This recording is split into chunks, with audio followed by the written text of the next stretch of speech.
Hello to the group. I want to do a quick tour of some fishing reels here. And I'm a big Shimano fan. I'm a big Zebco Abu Cardinal fan, and I'm a big Shimano fan. This is interesting because I purchased this reel in 1988. My buddy at the time invited me to go do some northern fishing in northern Canada, and I had never been a baitcaster user. I knew nothing about what it was all about, and so I started to do some research, and before the fly-in to Canada I purchased this Bantam Magnumlite Graphite Titanium Plus. Fast forward to 2 years ago, and I was in the market for more gear.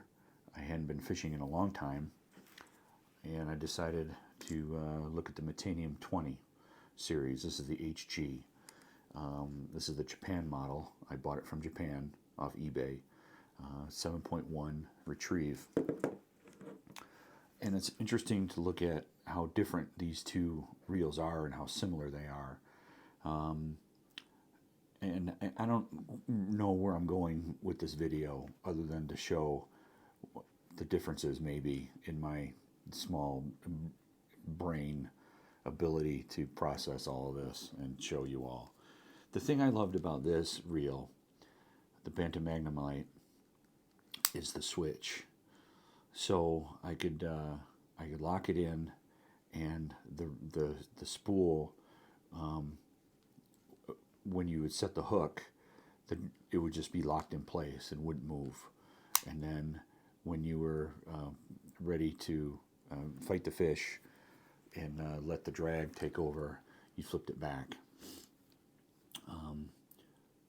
And it was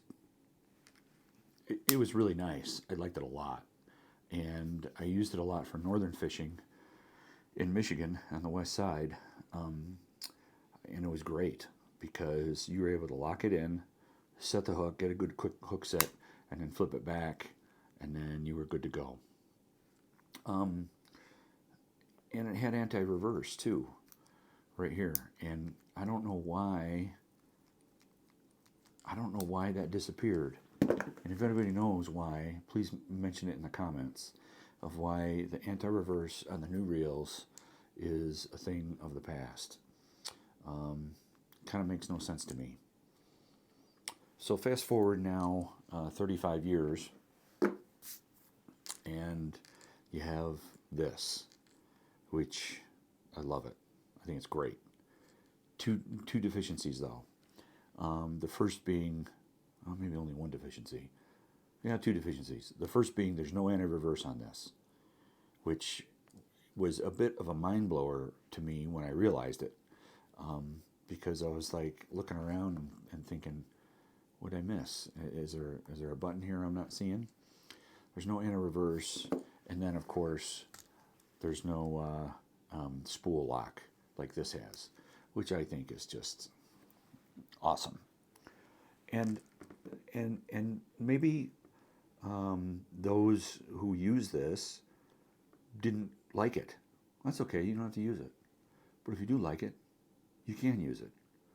So it's always better to have more options than less options, in my view. And I do like the side button spool release instead of the thumb button. But I don't know. I don't want to say it almost doesn't matter. Kind of like firearms, I mean, you just get used to what you have and you make it work. Because there's nothing out there that's perfect. Oh, pricing. Okay.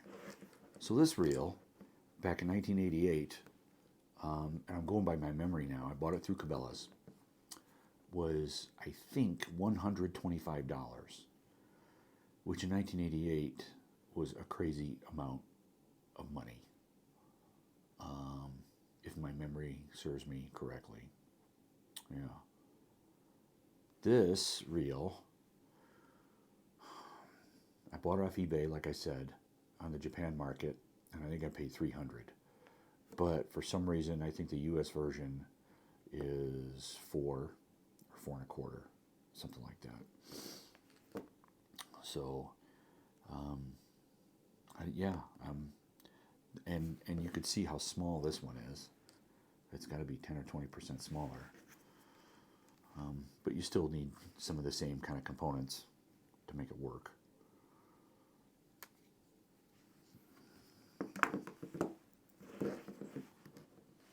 So that's the story. Thanks for listening.